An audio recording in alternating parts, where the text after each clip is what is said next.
अरे, बुद्ध का जन्म तो 2600 साल पहले हुआ था, पर आज भी वो हवा में हल्का सा पतझड़ जैसा महसूस होता है। राजा शुद्धोधन के महल के पीछे वो माया देवी नाम की रानी थी, जिनकी कलाई पर बिंदी लगे हुए थी और आंखों में किसी अजाने बच्चे का इंतजार। एक रात चांद इतना चमका कि दरबार में ताज भी शर्मा गया और माया सपना देखा। सफेद हाथी 6 दांत वाला उन्हें बाई पसलियों से छू कर चला गया। सुबह सुबह वो हथनीपुर की ओर निकली। कदम कदम पर फूल बिछ जाते थे, जैसे जमीन खुद सज रही हो। जंगल के बीच एक साल का आम का पेड़ था। फल अभी हरे, पत्तियां चांदी सी चमकती। वहां अचानक उन्हें ऐसा दर्द हुआ कि वो लेट गई और बस बच्चा पैदा हुआ। बच्चे के पैरों के निशान पर 7 लोटस खिल गए थे, जैसे कह रहे हो ये तो आएगा ही। राजा ने बच्चे को सिद्धार्थ नाम दिया। नाम में ही कहीं ना कहीं सिद्धि छुपी थी। महल में उसे क्रॉल करते वक्त भी दीवारें हट जाती, क्योंकि वो आंखें देखी तो सब खामोश। चातुर्मासे का सवाल आया। बापू ने पूछा, बेटा राजा बनेगा या सन्यासी? ब्राह्मणों ने किताबें खोली। राजा बनेगा, पर एक फकीर चींटी जैसी कदकाठी दाढ़ी से लंबा बोला, सन्यासी। राजा को चिंता हुई। सिद्धार्थ को महल की 4 दीवारों में कंफ्यूज कर दिया। हर तरफ लग्जरी, पर लुकआउट से बाहर की हवा की सनसनी नहीं। 12 साल की उम्र में पहला घोड़ा, कान्हा नाम का, काला, चमक इतनी कि रात भी डर गई। घोड़े की पीठ ठोर पर चढ़ा तो लगा जमीन की धड़कन उसके सीने में आ गई। खेलते वक्त भी उसकी उंगलियों से सांप निकल आए थे। गोल्डन कोबरा, पर दांत नहीं, सिर्फ फुसफुसाता रहा। नीचे देख। शादी हुई यशोधरा से। उसकी हंसी में झूमर की खनक थी। पहली रात चांदी की थाली में दूध रखा, पर सिद्धार्थ ने छुआ नहीं। कहा, मैं अभी भी भूखा हूं, पर भोजन नहीं। बच्चा हुआ राहुल, पर सिद्धार्थ के सपने बदल गए। रात को नींद नहीं, बस खिड़की से नदी देखता रहा, जो चांदनी में चांद की तरह ही बह रही थी। फिर आया वो दिन। बाहर निकला पहली बार। पहली मंजर, एक बूढ़ा आदमी, रीढ़ झुकी हुई, जैसे पेड़ की डाल टूट गई हो। दूसरी, बीमार औरत, मुंह से खून आ रहा, आंखों में आंसुओं का तूफान।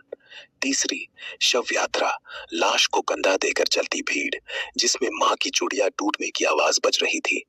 चौथी, एक सन्यासी, चादर लपेटे, लाठी टिका, आंखें बंद, फिर भी सब देख रहा। सिद्धार्थ का दिल धक धक करने लगा। शाम को लौटा तो महल की दीवारें भी उसे अजनबी लगी। रात को उठा, राहुल को माथे पर किस किया, हल्का सा, जैसे हवा छू गई हो। यशोधरा की उंगली को छुआ, बोला, मैं जा रहा हूं, पर आऊंगा। जब सारे सवालों के जवाब लेकर घोड़े पर सवार हुआ, कंठार नाम का घोड़ा, जिसकी नाल में हीरा जड़ा था। बाहर निकला तो महल का दरवाजा बंद हो गया।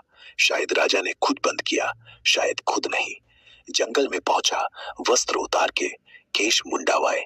पहले गुरु आलार कलाम 5 साल रहा, पर वो डूबने की कला सिखा रहा था। सिद्धार्थ ऊपर आने की तलाश में था। दूसरा गुरु उद्दक रामपुत, उसने निरंजन बताया, पर फिर भी मन में बेचैनी। फिर अकेला गंगा पार की। पीपल का पेड़ मिला, पत्तियां दिल की तरह हरी। बैठ गया नीचे। कहा, बुद्ध बनूंगा, नहीं तो बस यही रहूंगा। 6 साल भूखे प्यासे, शरीर हड्डियां बंध गया, पसलियां गिनती आ रही थी। एक दिन गांव की लड़की सुजाता ने खीर लाई कटोरी में। सिद्धार्थ ने खाया, शरीर में ताकत आई। सोचा, कट्टरता नहीं, बीच का रास्ता। फिर बैठा, ध्यान में उतरा, जैसे सूरज पानी में डूब रहा हो। 3 रातें बीती। पहली रात जन्म जन्मांतरों की झलक।